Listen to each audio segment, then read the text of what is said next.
Hi, thanks for watching this video. In this video, I want to give you pretty much the number one reason that I've been able to get into the career that I have and keep the career I have throughout losing my position, losing companies where a company just falls apart, losing contracts, getting new contracts, getting hired, getting laid off. All these things happen in the tech job market, and they will continue to happen because it's so ever evolving.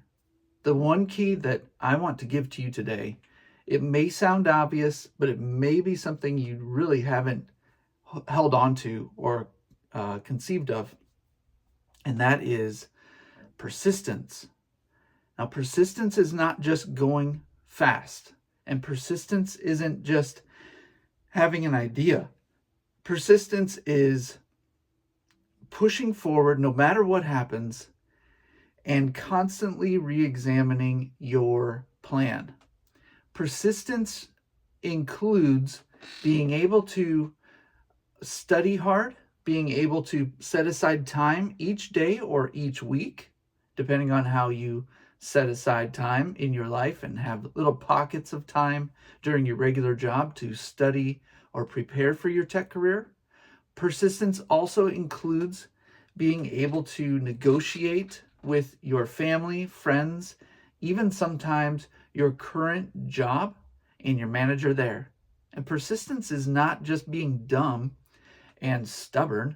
Persistence is something where you just have the attitude you just won't give up no matter what. Let me give you an example of this, and it comes from the animal world. And I love birds. I love birds. I love them so much. I just could take a bird book, and I have many of them. Not in this bookshelf. This is more of my theology and novels bookshelf.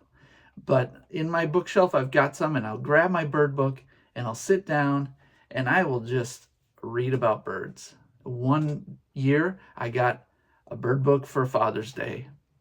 I also got a dictionary for Christmas. I love dictionaries too. Anyway, a little nerdy there.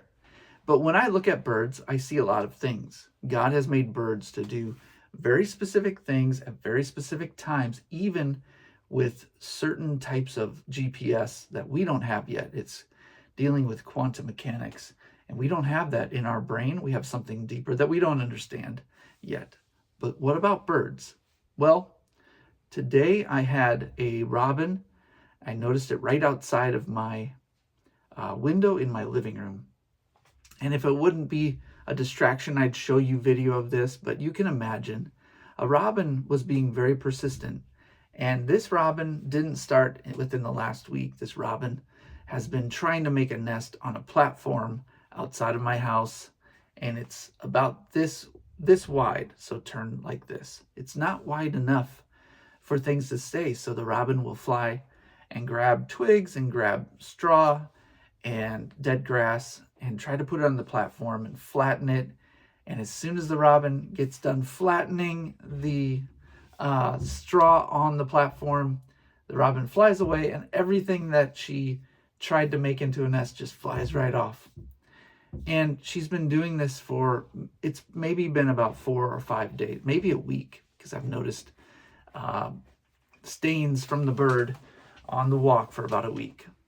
But I look up at the platform, and there are no pieces of straw left for this bird. And this poor bird just keeps going and going. It doesn't matter, though. The bird is going to find a place to make a nest because that's what she is made to do. And that's persistence. That's innate persistence. And for you and me, we have that innate survival tactic, and it kicks in sometimes. But often when it comes to our careers, we don't apply that. We don't see that that's possible. But for you, it is possible for you to persist over long periods of time, and it requires for you to have something. So to have persistence, you have to have something else. You have to have a believable plan that you trust in. If you don't trust in a plan or trust that something will work eventually, then when you start off over here, you're going to come to some obstacles, and you won't be able to overcome them, you will actually stop. You will not persist, you will change direction, or you will completely altogether stop your pursuit of that goal. And that pursuit of your tech career, very specifically, is a very hard thing to persist toward. Many people I've met give up. Many people I've met shouldn't give up, but they gave up because they didn't know what else to do and they weren't sure that it was going to work. So for me, the number one key, as I look back on my career, and it's been a couple decades that I've been in the tech space, even a little bit more. About 2 decades that I've been in the tech space and high tech space. Before that, I was dealing with tech, but not really high tech. It was more consumer tech and like spreadsheets and all that. But high tech, programming and the like, data and all that, it's been about 20 years. And so as I look back at all my failures, and I've failed a lot and I've lost jobs, persistence was the key. So how do you get that persistence? Like I mentioned, one of the keys is a plan. A key that can help you is getting accountability. And if you can find a friend or someone that's trustworthy, someone who's been through it before, and they will commit to giving you a call every few days, or they will commit to having a meeting once or twice a month or 4 times a month. I know for me, with my clients, I'll give them a call on a regular basis. Some of my clients have a rhythm set up. Other of my clients have 4 tickets basically to set up meetings with me a few times a month, and then the number of tickets renews again the next month. So these are some ways. You can set up daily accountability plans. One of the best features of phones that people overlook is being able to simply talk to your phone and say, look, remind me at this time on this date to do this thing. And that's beautiful because it's so simple now to do that.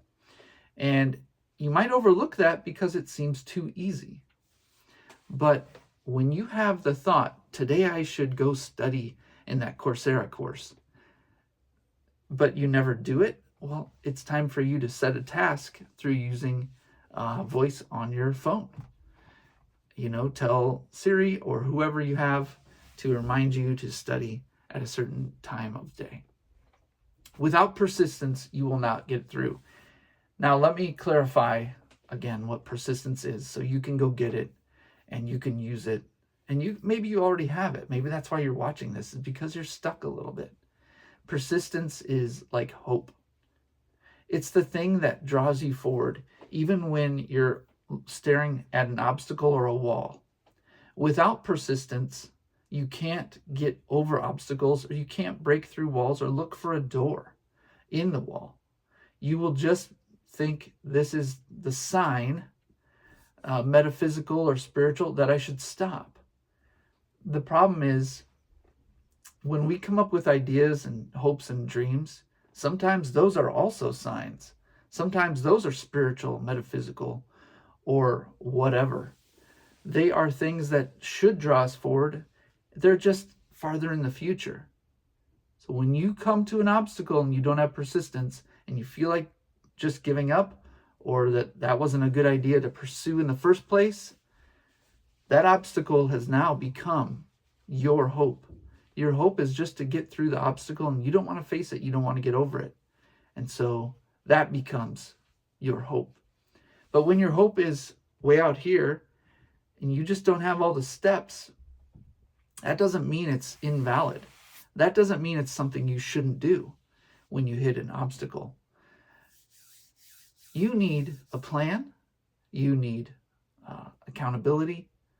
And you need to be able to use the simple things at your disposal, such as your phone, such as setting reminders, such as just simple post-it notes to remind you of what you need to do today. And that's how you're going to do it. That's how you can get persistence. Because without persistence, I know, this is just me and several hundred people I've talked to on the phone and over Zoom, persistence is really the thing that you need. The thing is, when you are able to persist towards a goal, towards a hope, or towards a dream, uh, that builds and that grows. That's a skill that you can have and you can pocket. People, when they look to hire you, will see, wow, you've been pursuing this career for 2 years, for 6 months, for 5 years. And look at all the projects you've done. You've persisted. You've tried your hardest. That says something to an employer or to a client if you're going to do the contracting side or consulting or just work for yourself. So that is not just something that's throwaway. That in itself is a huge skill. And believe me, when you first get hired into a high-tech or AI-related career, what's going to happen is you're going to hit a project where you'll look at it and say, man, I don't know how to get through this. How do I persist? How do I keep going? Because this seems too hard, and I feel like I'm an imposter. Maybe I should just quit. That's going to be a temptation unless you've learned how to persist and keep going. Hope it's been helpful for you. If you want some more information, I do have it down below in the description. Should be a link to go get something for free, probably on Instagram or something like that. All right, thanks for watching. And I used to call this Tea Time with Brooks, but I'll close it out with some tea. Thanks, have a good day, and go get some persistence.